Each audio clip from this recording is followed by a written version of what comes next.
Hello friends, welcome to our YouTube channel. कल हमने physics का इंट्रोडक्शन पढ़ा था। आज हम फंडामेंटल फोर्सेस इन नेचर को पढ़ेंगे। ठीक है, प्लस वन क्लास का टॉपिक है यूनिट फर्स्ट से। तो देखो, fundamental forces in nature. Fundamental क्या है? बेसिक। फंडामेंटल किससे रिलेट करता है? किसी भी चीज का बेसिक। और फोर्स क्या होता है? फोर्स एक तरह का होता है एफर्ट। ठीक है, कोई भी एफर्ट जो हम पुल और पुश की फॉर्म में लगाते हैं, किसी ऑब्जेक्ट को पुल और पुश करने के लिए, धकेलने के लिए, उसको खींचने के लिए जो भी हम एफर्ट लगाते हैं, ठीक है, जिससे हमारा ऑब्जेक्ट या तो मूव करेगा या वो रुकेगा।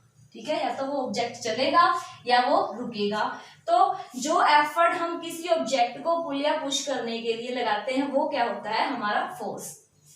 फंडामेंटल फोर्सेस क्या होते हैं? फंडामेंटल फोर्सेस क्या है? एक तरह का होता है इंटरेक्शन। ठीक है, बेसिक इंटरेक्शन। ठीक, इंटरेक्शन देखो, जैसे ये दो बॉडीज हैं, इनके बीच का इंटरेक्शन। ठीक है, इंटरेक्शन जैसे दो इंसान आपस में कन्वर्सेशन जो करते हैं, कन्वर्सेशन से उनके बीच में क्या होता है? बातचीत से दो लोगों के बीच में इंटरेक्शन होता है। ऐसे ही दो बॉडीज के बीच के इंटरेक्शन को क्या बोला गया है? फोर्स। ठीक है, दो बॉडीज के बीच जो इंटरेक्शन होता है उसको क्या बोला गया है? Fundamental forces. तो हमारे पास जो फंडामेंटल फोर्सेस हैं वो चार तरह के होते हैं। Gravitational, weak nuclear forces, electromagnetic forces और स्ट्रॉन्ग न्यूक्लियर फोर्सेस। आज हम डिस्कस करेंगे ग्रेविटेशनल फोर्सेस के बारे में। ठीक है, तो देखो, ग्रेविटेशनल फोर्सेस क्या होता है? ग्रेविटेशनल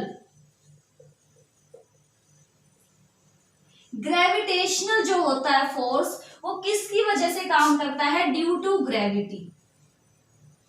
ठीक है, न्यूटन ने क्या बताया था ग्रेविटी के बारे में कि जैसे पेड़ से फल गिरता है और अर्थ उसको अपनी तरफ अट्रैक्ट करती है, किसकी वजह से? ग्रेविटी की वजह से।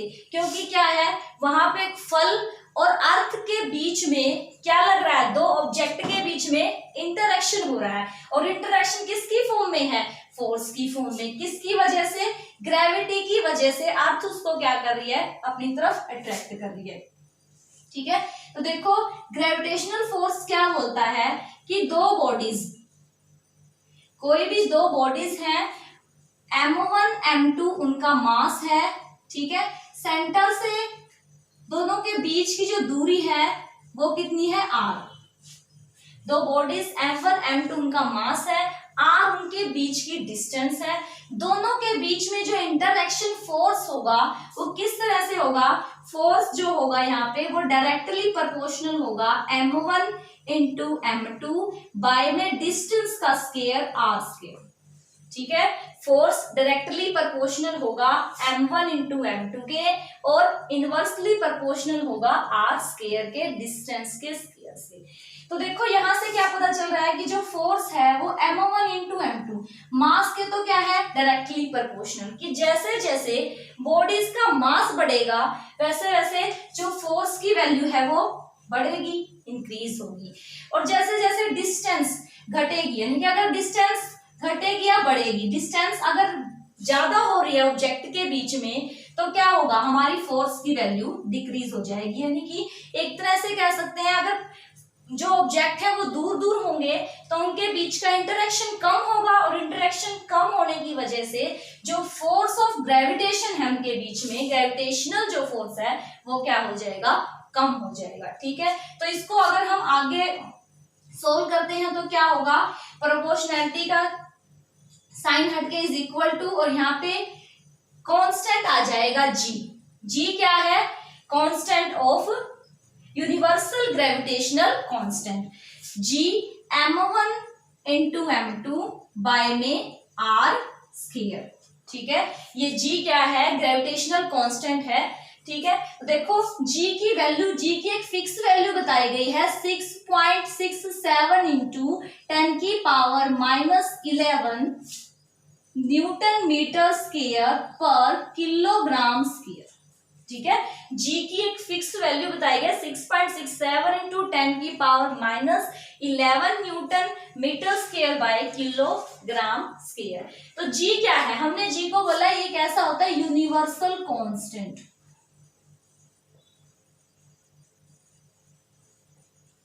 ठीक है, ये क्या है, ग्रेविटेशनल यूनिवर्सल कांस्टेंट। तो देखो यहाँ पे एक पॉइंट है कि जो g की है, g की वैल्यू है, ग्रेविटेशनल कांस्टेंट है, ये कैसा होता है हमारे पास, वीकेस्ट फोर्स। ठीक है, जिस फोर्स के बारे में हम डिस्कस कर रहे हैं, ग्रेविटेशनल फोर्स, ग्रेविटेशनल फोर्स क्या होता है, वीकेस्ट फोर्स होता है। अब ये वीकेस्ट फोर्स क्या होता है, कमजोर फोर्स होता है। कैसे होता है, किसके मुकाबले कमजोर फोर्स है, इन सभी के मुकाबले में। ठीक है, वीक से भी वीक फोर्स हम इसको बोल सकते हैं। तो वीकेस्ट फोर्स ये क्यों है, क्योंकि इसी तरह से जैसे दो बॉडीज के बीच में फोर्स लग रहा है, ग्रेविटेशनल फोर्स, उसी तरह से कूलाम ने एक लॉ दिया है जिसको हम कूलाम लॉ बोलते हैं, या उसको हम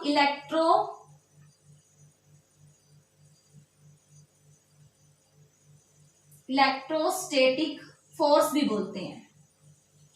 ठीक है, कूलाम लॉ या इलेक्ट्रोस्टैटिक फोर्स।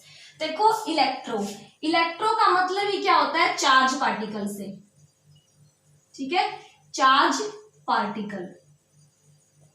तो देखो इसी तरह से जब कोई दो चार्ज पार्टिकल Q1 और Q2 किसी डिस्टेंस पे है, मान लो r डिस्टेंस पे है, एक दूसरे से r दूरी पे है, Q1 और Q2 दो चार्ज पार्टिकल एक दूसरे से r दूरी पे हैं, तो उनके बीच में भी एक इंटरेक्शन होती है। क्योंकि ये चार्ज पार्टिकल है तो इनकी इंटरेक्शन को एक नाम दिया गया है, इलेक्ट्रोस्टैटिक फोर्स। दोनों एक दूसरे से क्या करते हैं, फोर्स एक्सपीरियंस करते हैं, उसको क्या नाम दिया, इलेक्ट्रोस्टैटिक फोर्स। तो इनके बीच जो कूलाम ने फोर्स दिया है उसको क्या नाम दिया गया है, फोर्स जो इनको एक्सपीरियंस होगा एक दूसरे से, वो क्या होगा, C directly proportional to Q1 Q2 by में डिस्टेंस का स्क्वायर। तो देखो ये लगभग कैसा है, ये ग्रेविटेशनल फोर्स की तरह ही है। ठीक है, जैसे ग्रेविटेशनल फोर्स दो बॉडीज के बीच में लग रहा था जिनका मास है, ये दो चार्ज पार्टिकल के चार्ज के बीच में लग रहा है। ठीक है, चार्ज पार्टिकल के बीच में ये लग रहा है।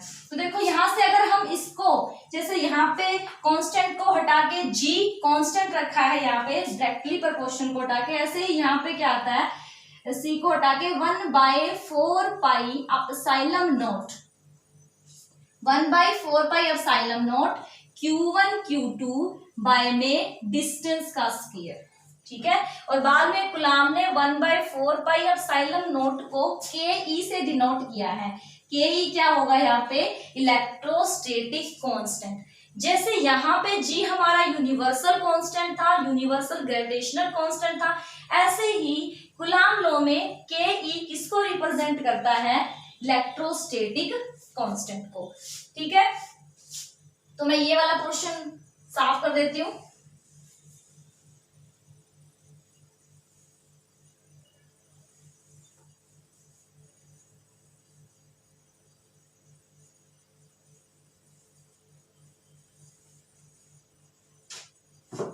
देखो फंडा क्या है, हम क्या देख रहे हैं कि हमने इसको बोला है कि g क्या है, वो वीकेस्ट फोर्स है। वो वीकेस्ट फोर्स क्यों है उसका हम रीजन ढूंढ रहे हैं यहां से, कि कूलाम ने जो फोर्स दिया इलेक्ट्रोस्टैटिक फोर्स, उससे हम ग्रेविटेशनल फोर्स को कंपेयर करेंगे। तो जो यहाँ पे ke की वैल्यू है वो कितनी वैल्यू होती है, 8.9 इंटू में 10 की पावर 9। ठीक है, तो देखो ke की वैल्यू 8.9 इंटू में 10 की पावर 9। लेकिन देखो हमारा जो ग्रेविटेशनल कांस्टेंट है उसकी वैल्यू कितनी है, 6.67 इंटू 10 की पावर -11। ठीक है, तो ये क्या है, इससे अगर दोनों को देखें तो छोटी वैल्यू किसकी है, ग्रेविटेशनल वाले कांस्टेंट की, और इसकी वैल्यू क्या होती है, बड़ी होती है। तो इसी वजह से हमने क्या बोला है कि जी हमारा क्या है, G is weakest force. Gravitational force is weakest force किसकी बजाय, other than electrostatic constant in vacuum. ये वैक्यूम के साथ कंपेयर किया गया है। जब वैक्यूम मीडियम में हम इलेक्ट्रोस्टैटिक कांस्टेंट की वैल्यू को देखते हैं, जहां क्या है, वैक्यूम मीडियम है जहां पे एयर नहीं है, तो क्या होगा, हमारी जो के ई की वैल्यू, इलेक्ट्रिक कांस्टेंट की वैल्यू ज्यादा आती है ग्रेविटेशनल कांस्टेंट से। इसीलिए हमने इसको क्या बोला, ये कैसा है, वीकेस्ट फोर्स है। तो ये तो हो गया फर्स्ट पॉइंट ग्रेविटेशनल फोर्स के बारे में। सेकंड पॉइंट क्या बोलता है कि ग्रेविटेशनल फोर्स कंजर्वेटिव फोर्स होता है। Gravitational force is conservative force. सबसे पहले हमें यही पता होना चाहिए कि कंजर्वेटिव फोर्स क्या है। कंजर्वेटिव फोर्स क्या होता है, कंजर्वेटिव फोर्स में वो फोर्स होता है जिसके अंदर, देखो फोर्स लगाने से हमें पता है किसी ऑब्जेक्ट पे फोर्स लगाया है तो वो कुछ ना कुछ वर्क डन करता है, थोड़ा डिस्प्लेस होके क्या करता है, वर्क डन करता है। तो देखो ऐसे ही मान लो ये एक ऑब्जेक्ट है, ये यहां से यहां गया, ठीक है, ये क्या था, इसकी इनिशियल पोजीशन, आई से डिनोट कर रहे हैं हम इसको, इनिशियल पोजीशन, और जहां ये गया इसको मैंने मान लिया फाइनल पोजीशन। तो वो फोर्स जो इनिशियल और फाइनल पोजीशन पे डिपेंड करे, पाथ पे डिपेंड ना करे कि वो ऐसे गया है या घूम के गया है, नीचे से गया है, कैसे भी गया, वो जो इनिशियल और फाइनल पोजीशन पे डिपेंड करते हैं वो हमारे क्या होते हैं, कंजर्वेटिव फोर्स। और ग्रेविटेशनल जो फोर्स है वो कैसा होता है, हमारा एक कंजर्वेटिव फोर्स है विच depend on only initial and final position. ठीक है, तो देखो उसके बाद थर्ड पॉइंट क्या है, थर्ड पॉइंट क्या कहता है कि जो पार्टिकल फील्ड है, the particle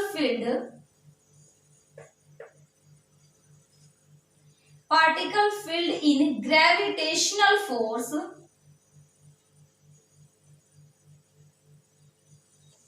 is called graviton,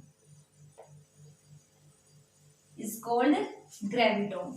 ठीक है, जो पार्टिकल फील्ड होता है ग्रेविटेशनल फोर्स में उसको ग्रेविटोन का नाम दिया गया है। देखो ये क्या चीज है, हम ये वाला पार्ट रब कर देते हैं,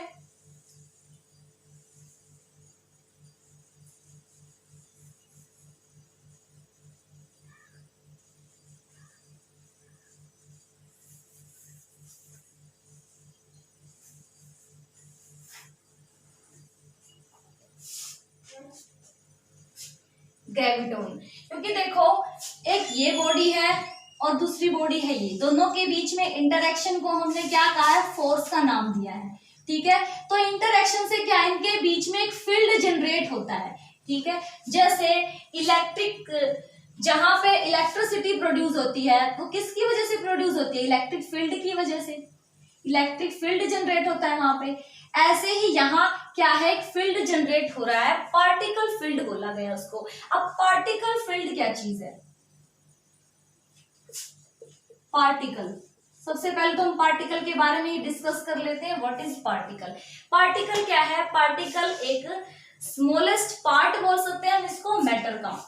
ठीक है, पदार्थ का ये एक बहुत छोटा हिस्सा होता है जिसका कुछ ना कुछ मास होता है, वॉल्यूम होती है, शेप हम इसको बोल सकते हैं, इसकी एक शेप होती है, वो क्या है, हमारा पार्टिकल होता है।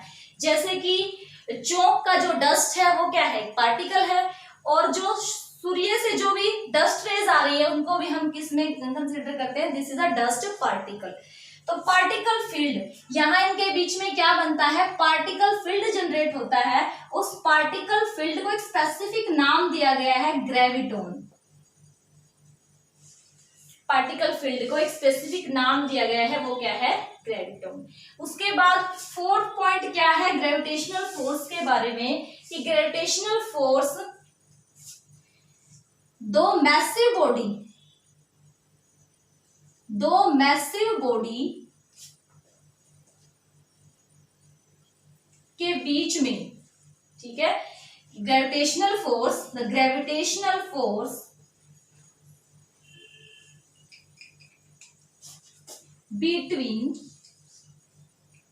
in two massive body present in two massive body।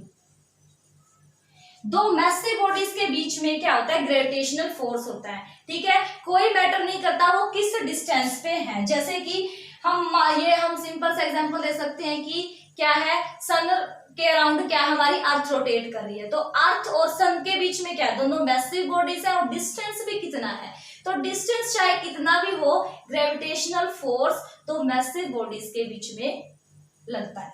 ठीक है, ये हो गया इसका फोर्थ पॉइंट।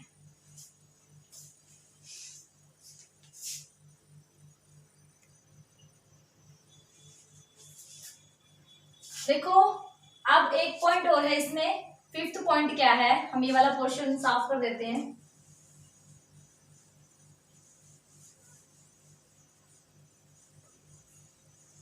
फिफ्थ पॉइंट क्या है ग्रेविटेशनल फोर्स के बारे में, कि ग्रेविटेशनल फोर्स हमेशा सेंट्रल फोर्स होता है। ठीक है, ग्रेविटेशनल फोर्स को सेंट्रल फोर्स बोला गया है। कैसे बोला गया, हमने शुरू में बताया था, दो बॉडीज के बीच में, बॉडीज हम कैसे लेते हैं, देखो दो बॉडीज के बीच में जो हम डिस्टेंस मेजर करते हैं उसके सेंटर से, दोनों के सेंटर के बीच का जो डिस्टेंस लिया गया है। ठीक है, तो ये जो फोर्स होता है वो जो सेंटर से डिस्टेंस है उसके बीच में लाई करता है, इसीलिए हमने ग्रेविटेशनल फोर्स को क्या बोला है, ये हमारा सेंट्रल फोर्स होता है। ठीक है, तो आज के लिए इतना ही, थैंक यू। आगे नेक्स्ट टॉपिक के साथ नेक्स्ट वीडियो में मिलते हैं।